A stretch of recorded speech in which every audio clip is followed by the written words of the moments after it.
We moved to Hinsdale in 2011. Like many people, we came for the schools, and I have not been disappointed. I have been extremely impressed with the quality of education that my daughter, Anna Sophia, has gotten here in Hinsdale. The community is a very supportive and generous community. We love the library. We love all of the businesses and restaurants downtown, and we feel very supported by our friend network here in town.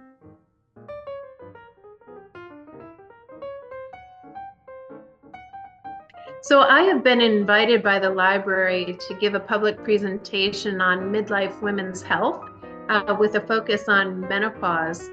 There is a lot of discussion now about the role of menopause in women's health, but women are in need of additional information about this topic because it's hard to find high quality evidence-based information on it.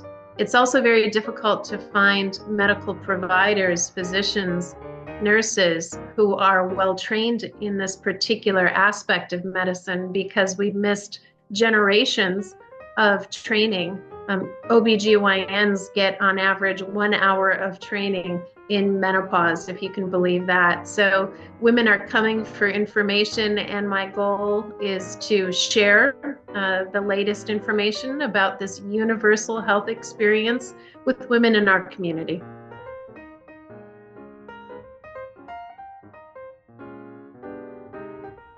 I've spent my entire 25 plus year career history in the field of women's health research, and I started focusing on women's brain health.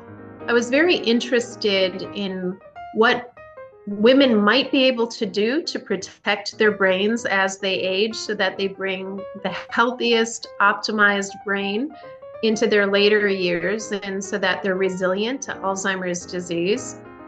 Within that general field, there was information about the role of menopausal hormone therapy. Does it help women's brains? Does it harm women's brains? What does the literature, the scientific literature, say on this? And I've been studying that same question ever since. And I've also expanded my research to ask questions about women's mood, their menopause symptoms, hot flashes, and the like. Sleep in particular. And so I'm very motivated by the idea that with better scientific information, we can help women at this time in life to optimize their health right now and into their future years.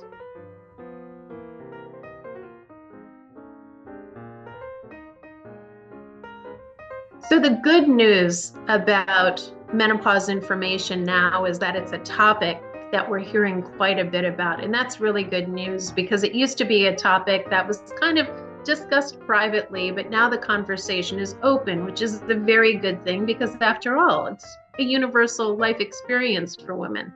What I'm going to be talking about is the medical literature that informs our understanding of what to expect at this time in life. And some of what that literature says might surprise women. Mostly what we want to do is to help to normalize some of the experiences that women have at this point in life. And I think one of the things that a lot of people don't recognize is how different menopause can be from one woman to another woman. For example, about 27% of women go through menopause with very few hot flashes and they're not bothered by them. Other women are significantly encumbered by their hot flashes. We have a woman in one of our research studies who was wearing one of our hot flash monitors who had 51 hot flashes in one day. And so I think what might surprise people is how actually burdensome these symptoms can be for some women, while actually being minimal in another woman. And so we'll talk about the diversity of experiences of menopause that women can have.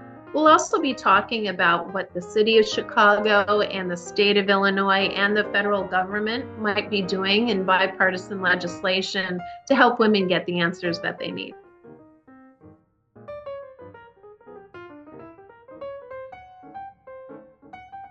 So I'm an avid consumer of fiction, and I usually, because I'm busy, like many moms in Hinsdale, I'm very busy with work and being a mom. I listen to a lot of books. I do use the Libby app through the library, and right now I'm on a bit of a Paul Yoon kick. So people who read short stories might have read his short story, his recent one, War Dog, which I absolutely loved, and that led me to some of his other books.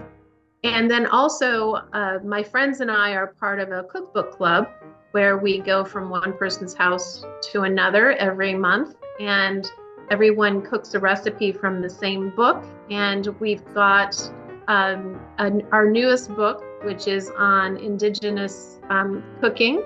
And I think it's called The Sioux Chef for the Sioux Native American tribe. And we have a stack of those at the library so that all of us can refer to those when we're planning our dishes for the next cookbook club. Dr. Maki, that was like a perfect commercial for the library. Thank you very much for Very that. welcome. And thank you for your time. I don't want to hold on, let me stop the record.